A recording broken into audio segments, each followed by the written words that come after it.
Welcome to Fringe Element College Football Playoff Edition here on the Full 40 Sports Network. My name is Braden Gall, and you can follow me on Twitter at Braden Gall. Mine's Aaron Duggan. You can follow me on Twitter at the Aaron Duggan or Instagram, Aaron_ my last name. There you go. Hope everybody had a Merry Christmas, a Happy Holidays, the Festivus for the rest of us, Happy Hanukkah, Kwanzaa, whatever it is you celebrated. I hope you had a great one, or if it's still going on, I'm not really sure. There's my ignorance showing. Shit, Braden, come on. Yeah, no, we've got college football. All I care about is the college football playoff. It's here. It's on Saturday. Yes, Alabama's playing Kansas State. Yes, Iowa and Kentucky are going to put two defenses on the field at the same time. I don't know. But Georgia, Ohio State, Michigan, TCU, the national championship game is at stake. Legacies are at stake. They will be made and broken on Saturday, and we are here to talk about it. Great guest, by the way. Our first non-SEC guest, really. Bill Landis, who is of the podcast, of course, because he covers the Ohio State Buckeyes. Right. So all about the articles, those people. The podcast. So it's all things Ohio State Buckeyes. Friend of the pod, even though he covers a Big Ten team. He will give Georgia fans and SEC fans everything you need to know about the strengths and weaknesses of Ohio State, what has worked, what has not worked, what's going on with Ryan Day's offense.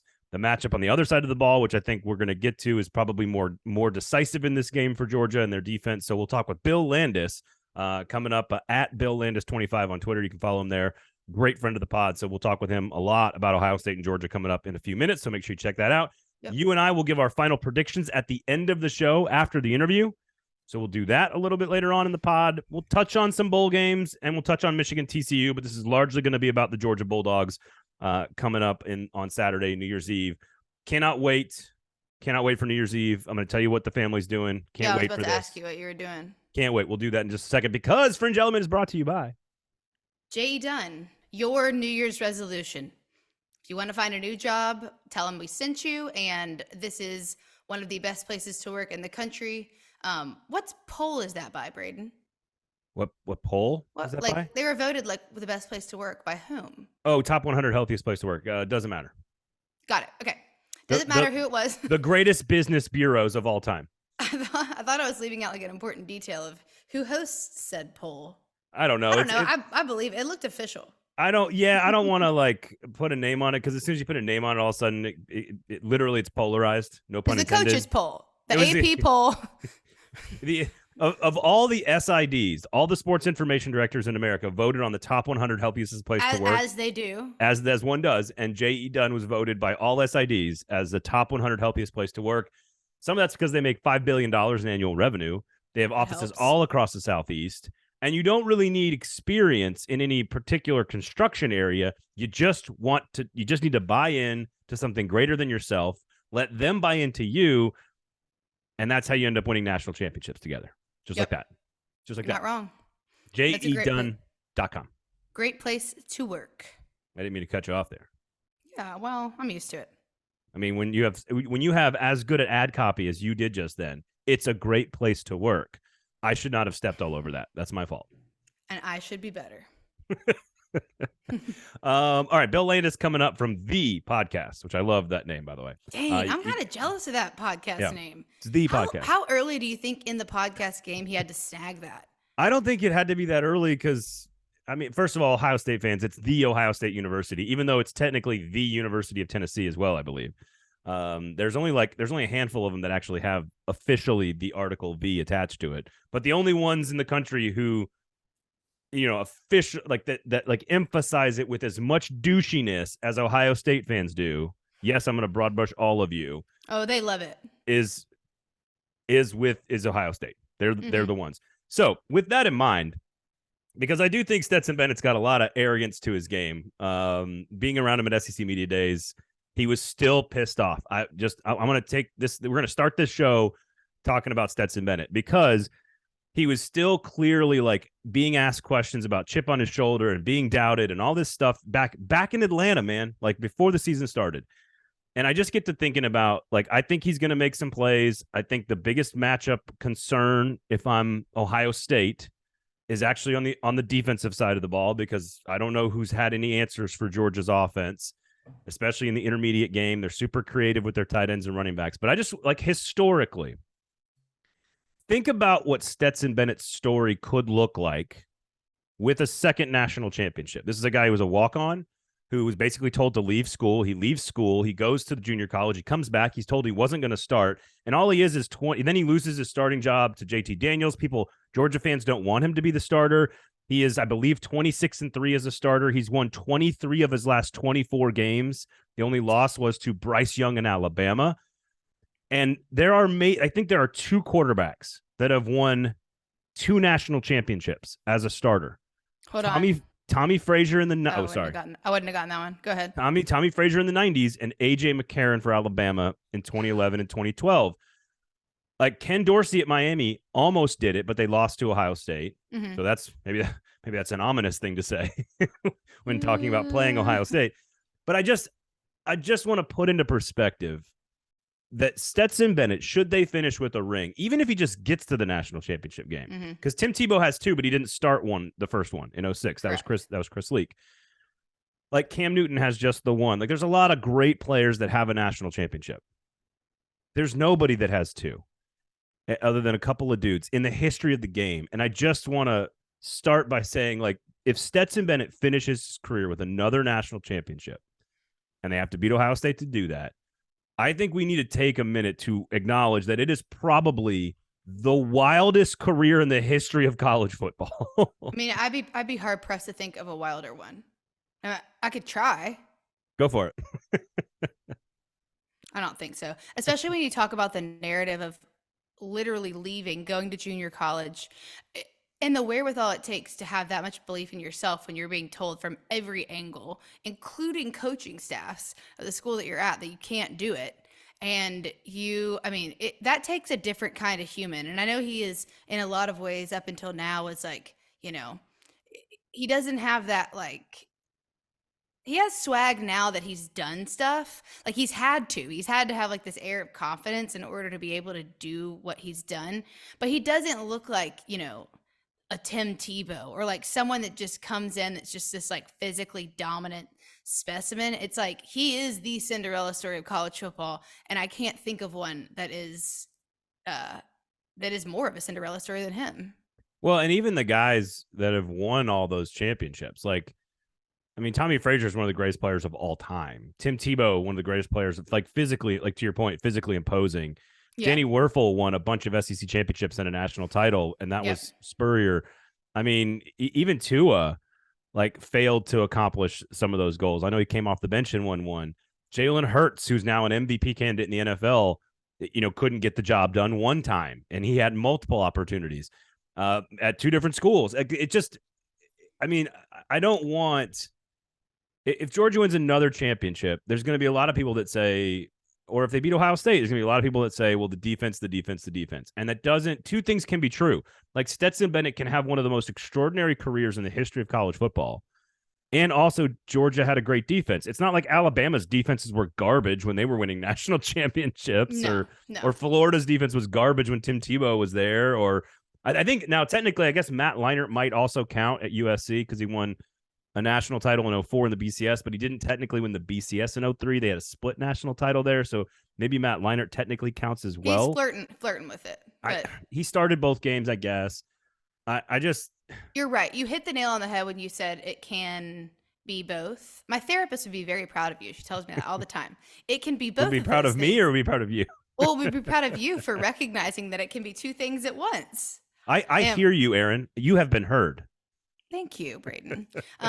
Yeah, but it's, I mean, his stats are, his stats are extremely impressive, but it's just really the resilience of being able to do what he did, being told no, leaving, coming back, continuing to do it, and now is maybe going to have 2 national championships under his belt. Is just, you really can't look past it.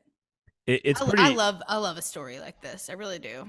No, it's truly remarkable. Now, Stetson Bennett, here's another quick comparison, because you talk about, like, CJ Stroud walks into the combine in a couple of months, win or lose against Georgia, especially if he wins. But he's going to walk in and he's going to be 6'3", 225, and he's going to look like a top 5 pick. And Stetson Bennett will be, in a suit and tie interviewing for an accounting job. And it's just, there's an everyman's story there with Stetson Bennett that appeals to people.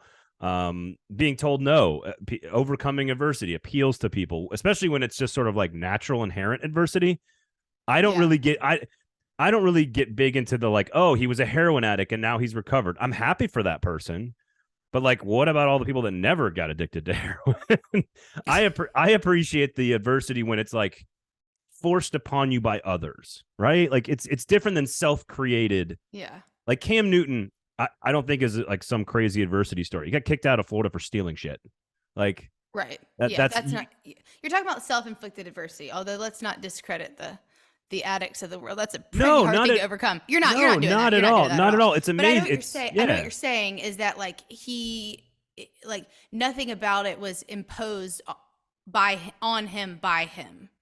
He just reacted to it. He just was successfully so. He was just told no every step of the way. Yes. And he just said, screw you guys. I'm just going to keep coming. God, that takes a lot. And you have to do that under that many pairs of eyes to be able, like that many no's. Like, I feel like you and I have both been told no. And we're like, oh, that's interesting. I actually don't agree. And look at us now. We got a podcast. But not by a million, trillion, gazillion people and every Reddit board and every, right. Every trolling rivals account and everything under the sun. Right. Yeah. So here's some numbers comparing CJ Stroud, and I was eventually going to get to this point about CJ looking the part and walking in and just being the guy, right? Like, so CJ Stroud threw the football this year 355 times. Okay. Stetson Bennett threw it 395 times. So technically, you're only doing this year. Just this year, 2022, Georgia actually was in more of a pass-heavy offense than CJ Stroud was in terms of the two of them. And now Stetson Bennett played an extra game, so roughly about, I don't think he threw the ball 40 times in that game, but about the same amount. Helps, but yeah, about the same amount per game. CJ Stroud, 3,340 yards, so 3,340 yards. Stetson Bennett had more passing yards than CJ Stroud, 3,425. 68% completion percentage for Stetson Bennett, 66 for CJ Stroud. 9.4 yards per attempt for CJ Stroud, 8.7 for Stetson Bennett.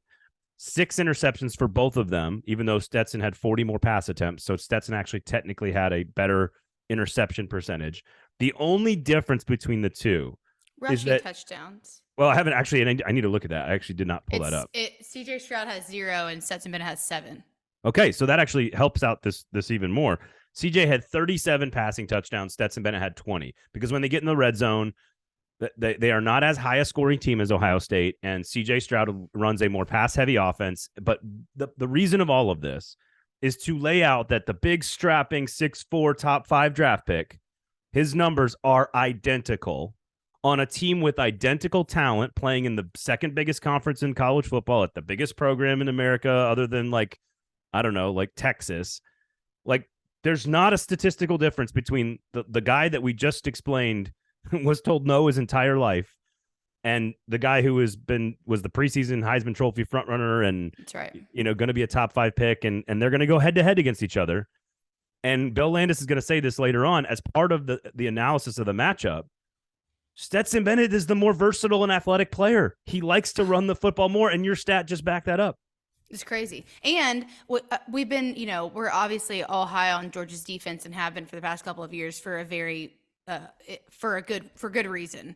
But this also says something about the system that Georgia's created. And that's not to downplay Stetson's athleticism at all, but you have to have a system that works around you in order to be able to put up numbers like that and, to outdo CJ Stroud being who he is in the system that he's in, and Stetson has numbers to back that up. So that says a lot about we're high on Georgia's defense, but it also should say something about an offense that probably hasn't gotten as much credit as the defense has. So let's get into the matchup a little bit. First of all, are you more concerned if you're a Georgia fan? Like, I'm not concerned about the matchup defensively.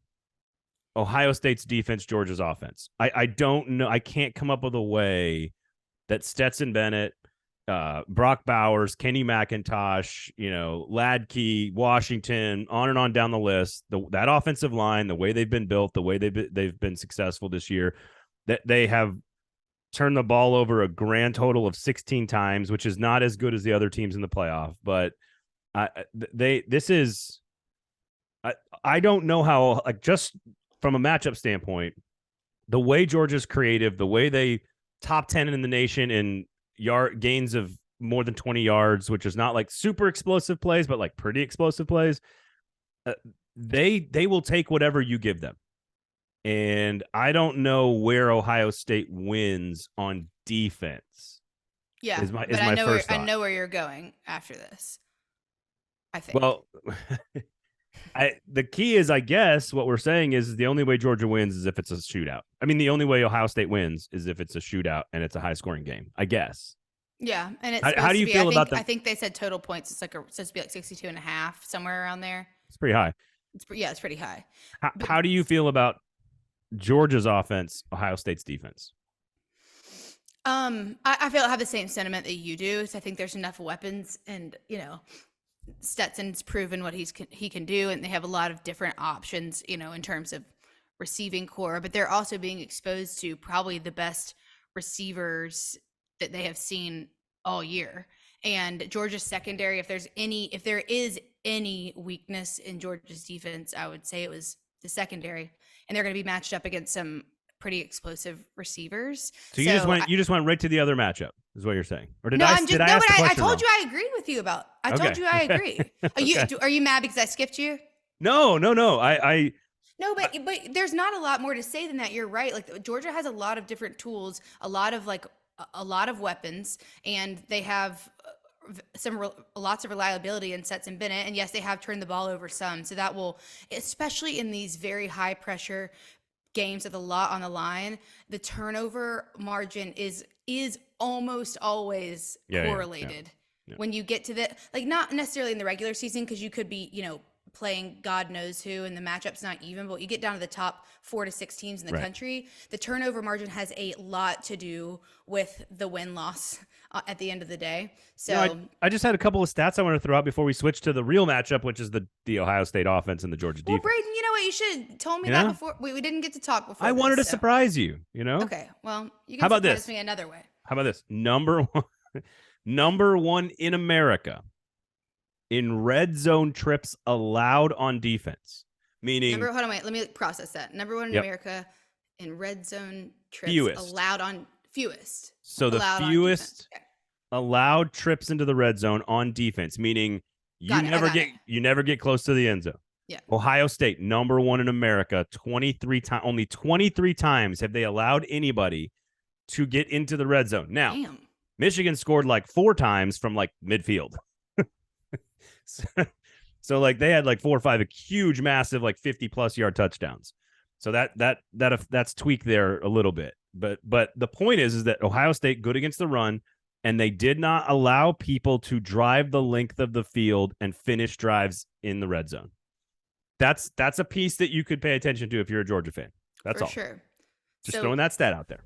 So I don't actually think I didn't actually get to watch the Michigan-Ohio State game, but did those, I mean, obviously that has to come from like large receiving plays. The first ones, running the ball all the way first from ones midfield? Were, God, I can't even believe you didn't watch Ohio State, Michigan. The first I didn't ones, get to, I had a video shoot that day. The first 3, 2 or 3, I think there was 2 long touchdown passes in the like second quarter, third quarter. Mm-hmm. And then because Ohio State had to, and this is what I'm curious about with Georgia, the matchup. If Ohio State sells out to stop the run, which is what they did to Michigan torched them over the top. And then when they adjusted, that's when Donovan Edwards, who's the backup running back for Michigan, hit them with like 2 70-yard runs in the fourth quarter. So it was literally like 4 50+ yard touchdowns in that game. It doesn't take away from the fact that for 11 other games, Ohio State simply does not let you work the length of the field. And what Georgia likes to do, it's really impressive, is to they love that like 8 to 18, like that intermediate over the middle passing game where they can be creative with Bowers. Yeah, I know, like utilizing their tight ends, and it's like a little bit different than throwing the ball 50 yards. I am curious to see how much, and again, this all goes right back to Stetson Bennett. Like, I'm so curious to see how much Jim Knowles, the Ohio State defensive coordinator, does what he does to set up their rushing defensive fronts pre-snap. I want to know, what does it look like so that Stetson then has to make the decision. And I don't know why why at this point should anybody doubt Stetson Bennett? At this point, you're just doing it because you want to. We've done it for 2.5 years, and all it's real. We've done it for 2.5 years, and all he does is prove us wrong every time. Yeah, I mean, like 23 allowances, allowing people into the red zone 23 times over the course of an entire season is like an asinine stat. That's crazy. It's less than 2 per game. Now, Georgia, to be fair, Georgia 28, number 5 in the nation.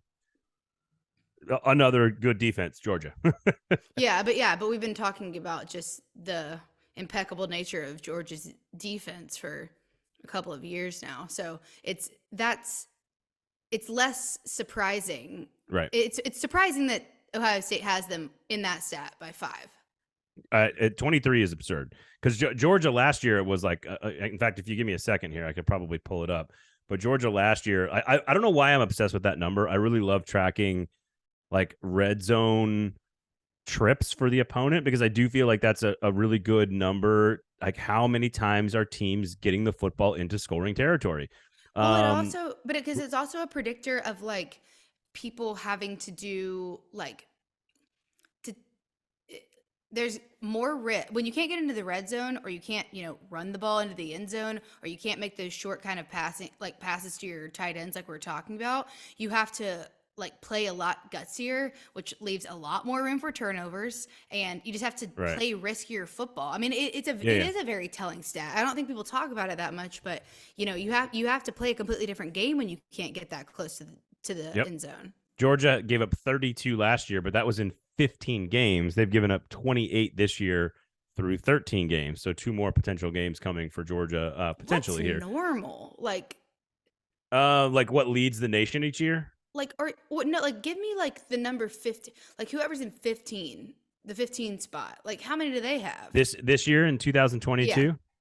Yeah. Boise State was number 16 with 35 trips allowed into the red zone. Okay, so it goes high either. Yeah, but 35 and 23, that's a huge difference. You're right because it's a third. Let's go to the bottom just for fun here. Don't say Vanderbilt. Get out. Let's find. Oh, here we go. The lowest rated SEC team trips into the. You would just go to the lowest rated team. It's not Vanderbilt. Settle down. Vanderbilt. I don't even see Vanderbilt on this list. Hey. Number 120 in the nation, 14th in the SEC, having given up 56 trips into the red zone this year. My Florida Gators. Got it. Hate that for him. I'm looking for Vanderbilt. I'm trying to find Tennessee with 48. This is again just so that people get a feel for it. South Carolina. That also tells you about how much Tennessee scored. South Carolina 49 times. Arkansas 48 trips into the red zone allowed. Auburn 46 trips into the red zone allowed. So that's just Vanderbilt. There you go. 45. So Vanderbilt was better. Fewer trips, but the point is they're all between like 40 and 60. Yeah, Ohio State's at 20. Ohio State's at 23. Yeah, that's wild. It's nuts. Good and again, stat, Braden. Georgia's just as good at 28. How about here's a couple other random ones that mean absolutely nothing. Okay. It is the first time ever that Ohio State has played a football game in the state of Georgia. Really? Can you believe that? No. It's only the second meeting between Georgia and Ohio State. That was, of course, the 1992 Citrus Bowl. Only one time ever have Georgia and Ohio State played, which seems so odd to me considering the power of the two programs. Mm-hmm. And I'm curious about, it's the third time that Georgia will have played in this building this year, which is also kind of nuts, right? Because they played Oregon. God, it helps. So talk me through why that would be so helpful for them. It's just like you hear the phrase just loosely, like act like you've been here, act like you've been there, or how much it helps to have actually been in a situation. It's a familiarity with, I think the sound is one of the biggest things, is just knowing what it sounds like, and something that you not able to be simulated until game day. You can try, you can put sirens on your practice field, like, have gamecocks crowing on your practice field, but nothing's the same. I'd say the sound, it's just like the comfortability and having walked into the stadium before, where people are going to be standing. Yeah. I mean, it's great coaches like we talk a lot about baseball because you and I are both huge college baseball fans. But I mean, Corbin is someone who, you get to the College World Series. It's Vanderbilt's baseball coach. Get to the College World Series. You walk the stadium. You know exactly where you're going. You know exactly where you're going to set your bags. Like it's able to relieve anxiety that players don't even know is there. And then you just walk in and play. So there's going to be angst because you're going to have a million trillion people watching you. But there's a lot of the mystery factor is just eliminated, and you can't put a number on that, and it's not tangible, but it's real. Yeah, the sooner you make it about it just being a football game, the easier off. Get everything else out of your head. Just make it a football game. Just make it about blocking and tackling, and then that's right. and that's it. So if the other matchup, of course, is the most interesting one, and it's the one we've all kind of been waiting for all season since the summer. When I've been asked, I don't know when you've been asked, but people are like, "Hey, who do you think's got what it takes to challenge Georgia's defense?" The answer has always been Ohio State. It's always been Ohio State, and I will say this: the Alabama game, the way Bryce Young in the in the SEC championship game last year, when they started slinging it all around and Georgia looked kind of cautious, they weren't coming after them. Mm-hmm. That does seem to be how you can attack them. Missouri went down the field and attacked them into space, and certainly Ohio State wants to be aggressive and dynamic and go down the field. They've got elite weapons. Jackson Smith-Njigba's not going to play, but they've got elite weapons with Marvin Harrison Jr. They've got a tight end. I get to know the name Cade Stover. He's a really good player. The offensive line is excellent for Ohio State. They're very good. But the best passing teams that Georgia faced this year, you could argue were who? Tennessee, mm-hmm. Mississippi State. Who else? I mean, they shut down Tennessee's passing attack with a bunch of weapons and a star quarterback. They shut down Will Rogers and Mississippi State's passing attack with a great Mike Leach offense. Like Georgia has also mm-hmm. shut down some big time passing offenses this year as well. Yeah, it's not. I mean, that's basically it. You named most of them. Oregon and Bo Nix was totally. I was going to say Oregon's the only other one that's even like close. But then you've got Kentucky. You've got Vanderbilt. No, that's it. Oregon would be the only one we would have to add to that short list. I mean, Spencer Rattler wasn't Spencer Rattler when they played him.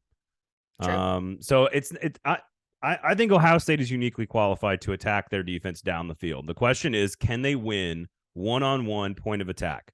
Georgia wants to play two high safeties. They want to get pressure with 4 or 5 guys, maybe 6. And if they can protect CJ Stroud, and Bill Landis is going to talk about this, like generally when you drop into coverage against CJ Stroud, it forces him to get a little bit more impatient because he wants to be aggressive. He wants to go down the field. So it's going to be interesting to watch the Ryan Day Kirby Smart chess match, because I think Georgia can win the one-on-one battles in the front 7, but Keely Ringo versus Harrison, I think Harrison can win that battle plenty of times. Yeah, no, I mean, that's it.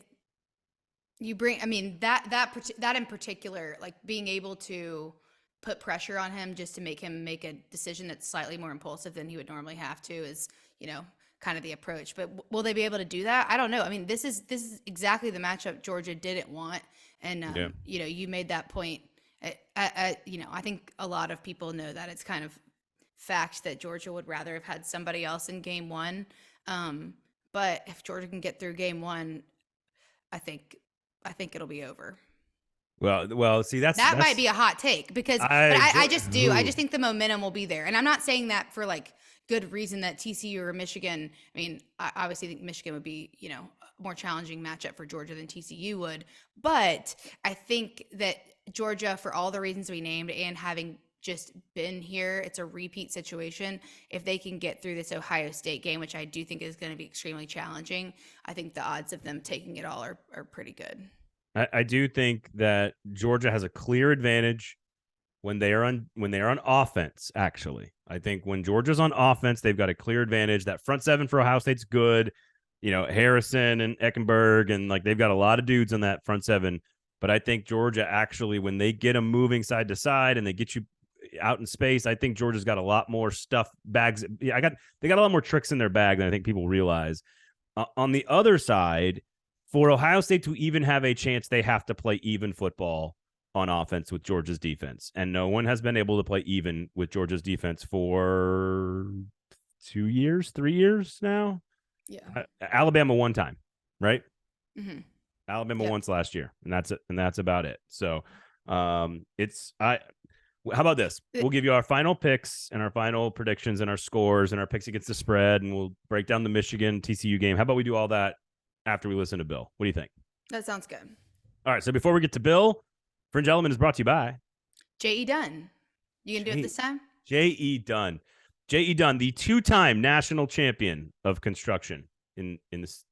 I was about to say the state of Tennessee. But I think it's bigger than that. In the SEC, in the Southeast, and in the whole country, nay, the universe. If you've looked at their that was terrible, by the way. Yeah, not our best. If you had looked at the open positions, you would know it's much larger than Tennessee, Braden. In fact, I rattled off about 14 premier locations last week on the pod, including, but not limited to, Charleston, Austin, Kansas City, Nashville, yada, yada, yada. Yeah, that was a pretty bad job by me. Stetson Bennett will do a much better job against Ohio State's defense than I just did trying to promote J.E. Dunn, our title sponsor and wonderful and amazing partner here on Fringe Element. JEDunn.com is the website. J.E. Dunn, unlike Braden, actually getting things done in the red zone. Yeah. When it counts. The creative nature with which Georgia plays offense is as creative as a cool a place as the J.E. Dunn office. God, this is getting worse. Damn! Getting worse.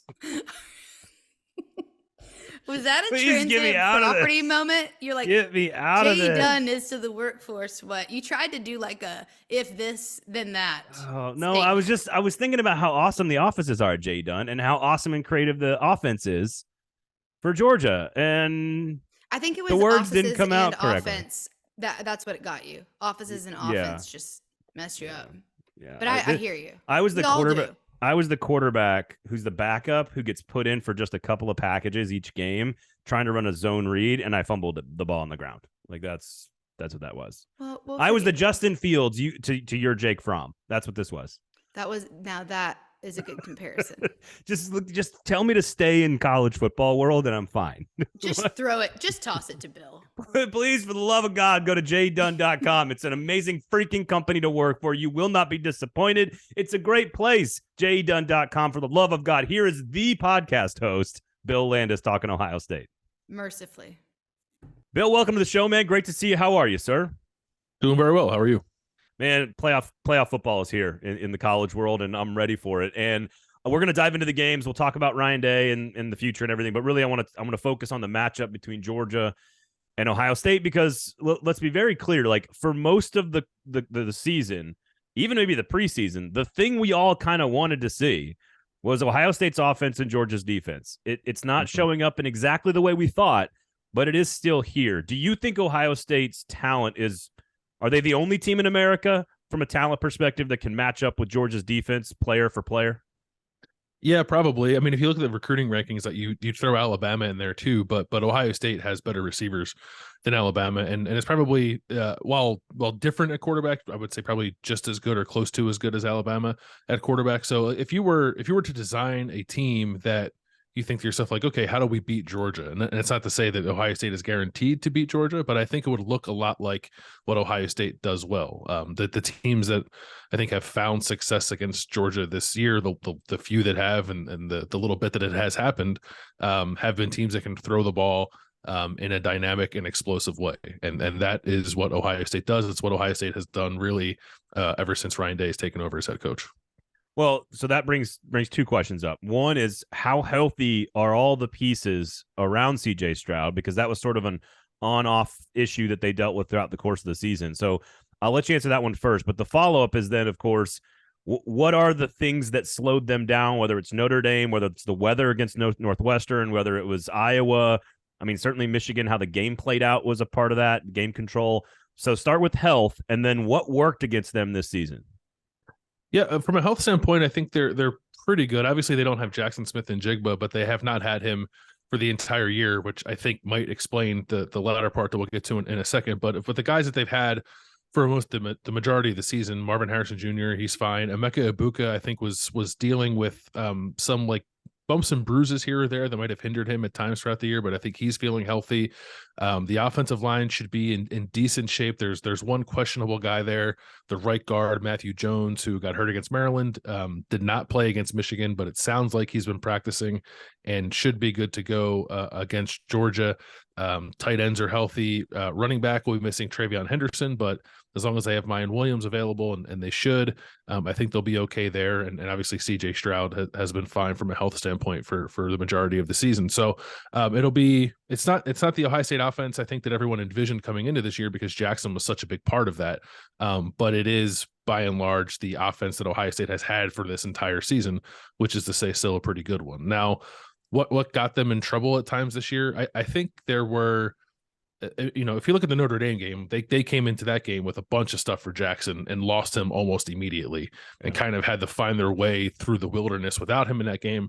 Ended up not scoring a whole lot of points and still won. But what I think what might have happened for the offense, is that it was never really clear on what Jackson's injury was or how long it might last. He tried to come back a couple times. It never really worked out. But I think there was always this idea of like, okay, let's just get to when Jackson is healthy and we'll be back to ourselves.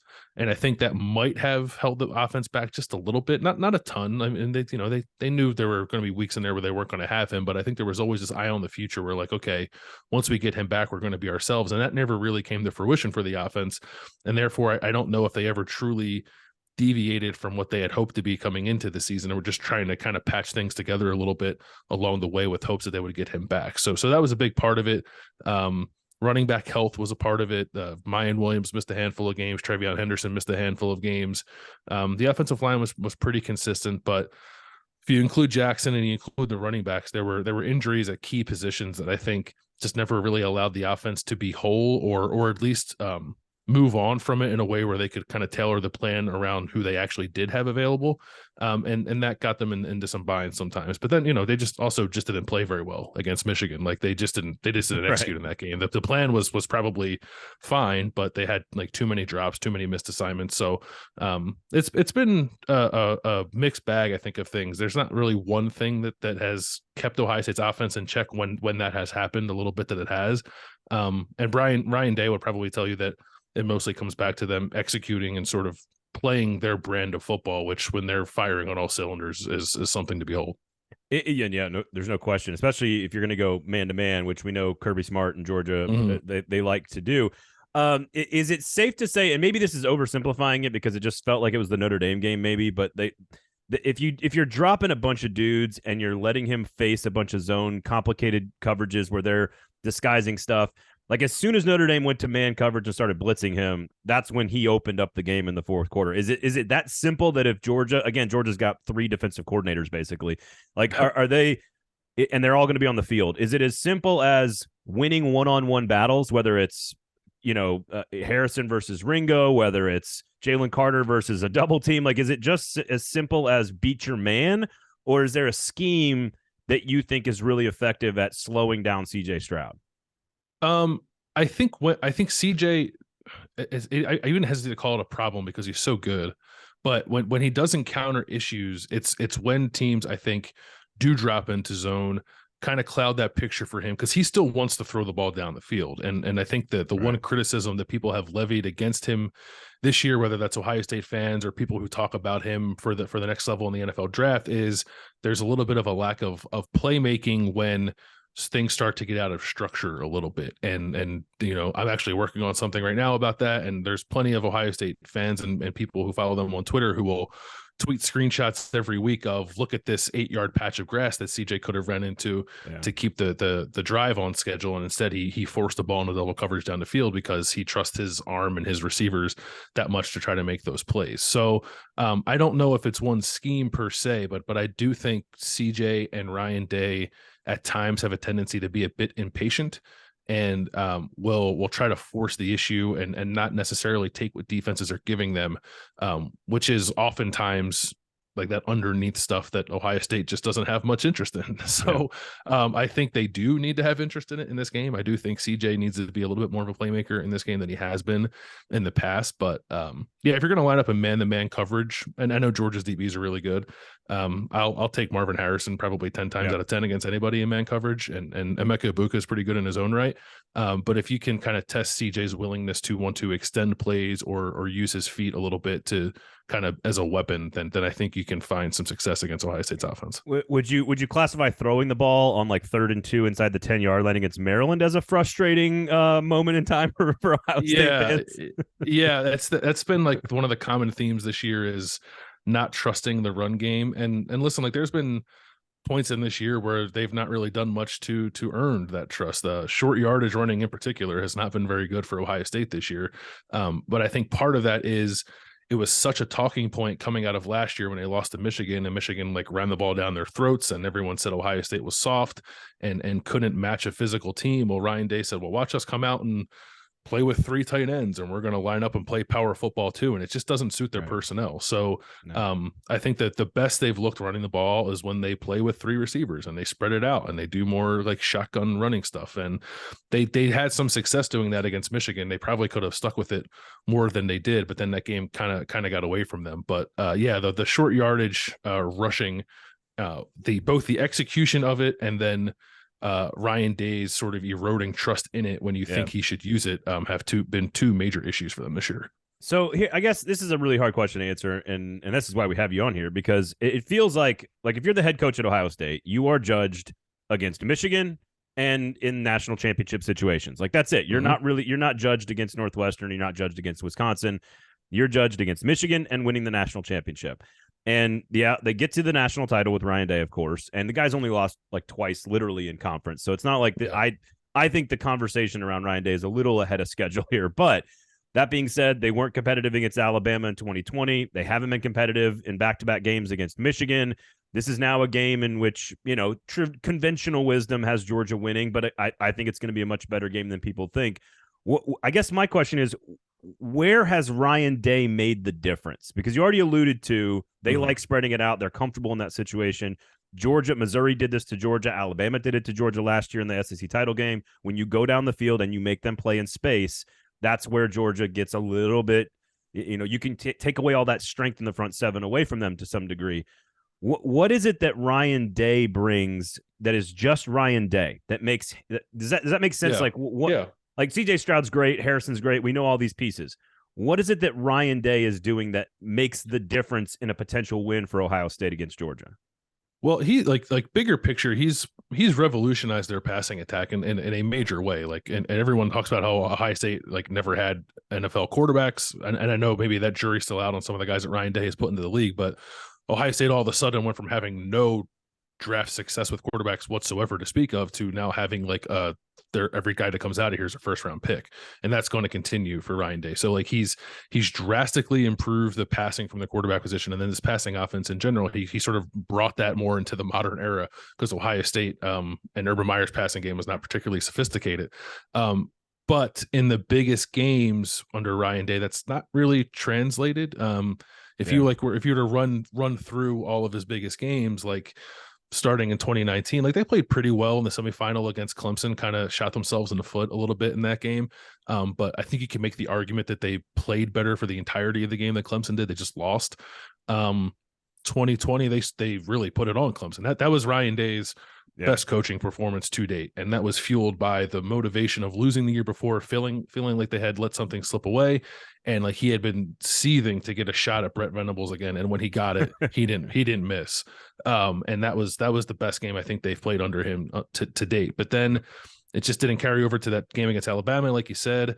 The following year, they lose to Oregon, they lose to Michigan. This year, obviously, they lose to Michigan again. Like they beat Notre Dame, and they get credit for that. That's a big game, but he's lost more often than he's won in these major games.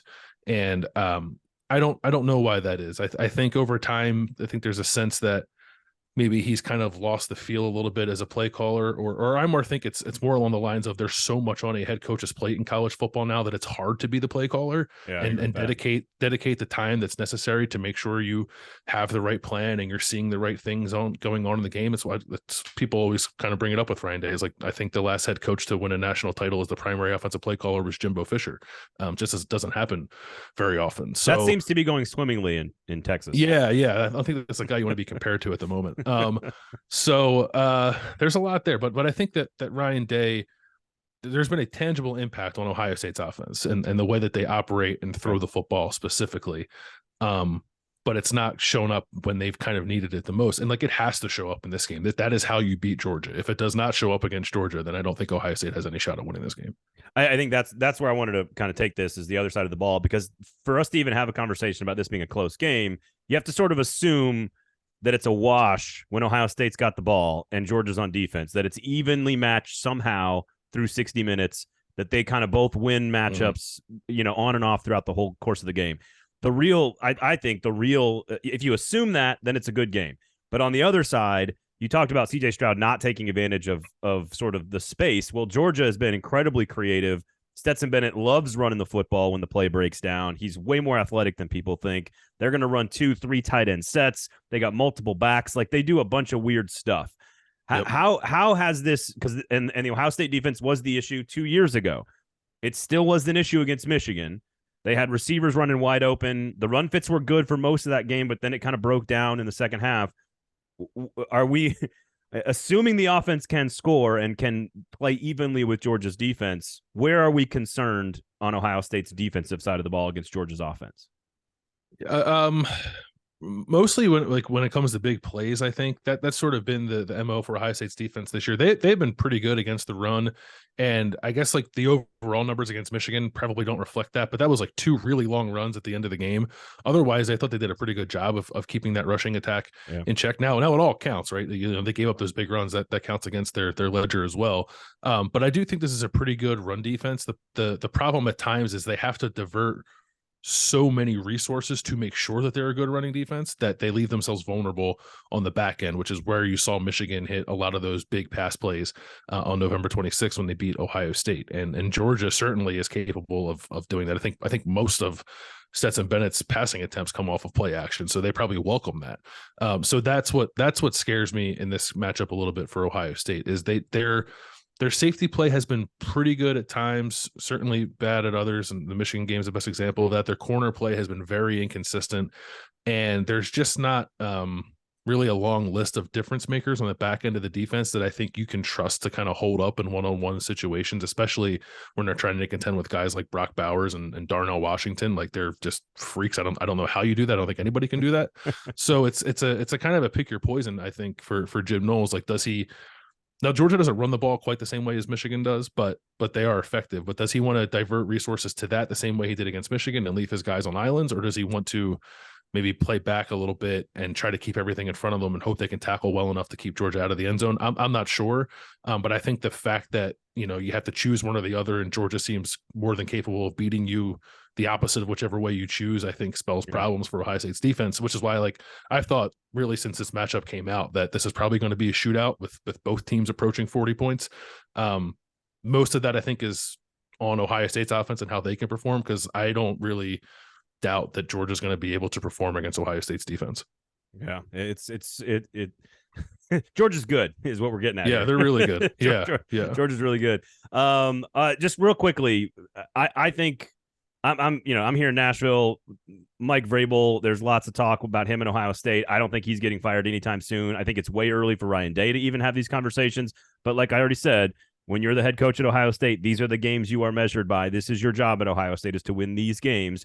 What happens if they get blown out and it's 41-17 and we're going into another season where that's basically 4 consecutive championship situations where they have quote unquote failed to live up to Ohio State expectations? What happens in the offseason with Ohio State? I think it gets pretty uncomfortable. I don't think anything drastic would happen. Ryan Day just signed a contract extension last year. Gene Smith, the athletic director, I think thinks very highly of Ryan Day. They just brought in Jim Knowles as defensive coordinator last year. Like, they're gonna give him time to kind of build that, even if it looks ugly again against Georgia. There'll be hard questions probably about like play calling and staff structure and all that stuff, but I don't think any of that leads to Ohio State making any kind of change with Ryan Day. Now, does that change the tenor of next year when they play Notre Dame again and they have to beat Michigan next year? Probably. But the thing that makes it difficult because as you mentioned, like you're expected to beat Michigan when you're the Ohio State head coach, but we are quickly approaching an era in college football where the result of that game will not factor. It didn't even factor into this year. They can still play for a national title, even though they lost to Michigan. So like, how much does that game end up factoring into those kind of decisions in a world where there's an expanded playoff and you're probably going to get in there anyway? Like, I don't know the answer to that. But what happens if they beat Georgia and lose to Michigan in the national championship game? Yeah, I've tried not to think of that because I like to take care of my own mental health, and I can't imagine what the Ohio State fan base will be like as we try to talk them through that scenario. So wow, we'll see what happens. But I'm not. I think Ryan Day at some point would like to coach in the NFL. Maybe all the change in college football makes that urge even greater, but kind of regardless of what happens here over the next couple of weeks, I don't envision Ohio State, even entertaining the idea of making a change of head coach. Yeah, I agree with you, but man, the first outright Big Ten national championship not named Ohio State since like the 60s. That'd be a big one. Thank you so much, man, for hanging out with us. We really do appreciate it, Bill. Have a good one. Enjoy the weekend, and we'll talk soon. Thank you, man. Sounds good. Thank you. That was Bill Landis of the podcast covering the Ohio State University, and lots of questions about Ryan Day, the big play game, the big play moments in Ryan Day's career. They have not been good. This is another reason why, I guess if we're going to get right into our predictions, why I assume, and it's not because we're hosting an SEC podcast, but I think Georgia, I think they're too good. I think they're on a mission. I think they're too creative on offense. I think they're going to win every one-on-one battle along the line of scrimmage. I think Stroud's going to score some points. I think they're going to connect on a few. I would take the over. But this to me is like 40. What is it? 6.5? The total, like the point spread's like 6.5. I've got money on Georgia minus 6.5. So I would lay the 6.5. I think this is like 45-28. I think it'll be within 10. Okay. I think it'll be a 10-point game. But you're picking Georgia too? Georgia on the over. Yeah. To me, it's just, I don't trust Ryan Day in big games. I totally trust Kirby Smart and Stetson Bennett. I trust, to your point, and we're going to get to this with Michigan real fast, but like I appreciate the experience of being there. And Ohio State, in every big moment the last few years, they have failed miserably. So I just think that there's a comfort factor here with Georgia. And frankly, I don't think Ohio State can stop them. I don't think they can stop them. Well, and also sorry, did you finish your thought? I was just going to say, I want to make sure I'm clear on defense. I don't think, as I said all game, or all show, I don't think Ohio State can stop Georgia's offense. I know I'm being crazy here, but no, you're not. You are insane, but you're not being that right now. I do think too, like thinking about Ohio State offensively, if we are playing devil's advocate and just like thinking about all sides of this, Ohio State definitely does best when they are not playing a one-dimensional game, when they're able to throw the ball and get the ball moving on the ground. And I do think that Georgia is going to pose some issues for them in terms of being able to do both. So the predictability factor, like if Ohio State can, keep mixing it up and keep from falling into those predictable patterns, but with Georgia, they kind of force you to in a lot of situations. So like Georgia on offense is totally fine doing whatever it is you want them to do, as Bill kind of said. On defense, Tennessee to me is the most apt comparison. A star quarterback with a bunch of good receivers that also wants to run the football and also wants to take shots down the field. The difference is Hendon Hooker has been more athletic and more accurate this year. And they like to split their guys out a little bit wider, but like again, the level of talent at wide receiver at Tennessee versus Ohio State's not all that different. Yeah. I'm not sure I trust Ryan Day. I totally trust Kirby Smart. I think Marvin Harrison's gonna make a few plays. He is gonna make a few plays. I think they hit their tight end a couple of times. I think CJ Stroud early makes a couple of plays. But like even if they get up early, 21-14, 21-10, like I don't think Ohio State defensively can stop Georgia for 60 minutes. And I think eventually Georgia's going to get their 40 points, and eventually Georgia's defense gets some stops. I don't know. Maybe I'm crazy. Maybe I'm being a homer. I'm not trying to be. I just can't. Ohio State has not. Bill said it. I don't think you are. Ohio State hasn't shown us this. They haven't shown us the killer instinct at any point this year. Georgia just did. Right. So that's not crazy. I'll trust. I'll tell you when you're being crazy. I know have no you problem doing it. Brought to you by J.E. Dunn. This diagnosis brought to you by J.E. Dunn. JDunn.com. Georgia would be a 16.5-point favorite over TCU right now, according to Vegas. They'd be an 8.5-point favorite over Michigan. I do think next week, if we are talking about a Michigan-Georgia matchup, I'm going to be a lot more bullish on the Wolverines than you will be. But TCU, any chance? Any chance? I know our guest Bill told me he likes TCU in that game. In the Michigan game? Michigan TCU. Who's Georgia playing in the national title game? What's the spread on this game? It's about it started about 9.5. It dropped to about 7 or 8 Michigan. So it's like 7.5, I think. It hasn't really moved a lot in a while. So I think TCU has overcome a lot this year, so I have a hard time ruling out a team that's done what they did this year. And especially sometimes teams freak out when they get somewhere that they've never been. And sometimes teams just totally lean into it because they're like, we don't know when this is going to happen again. Yeah.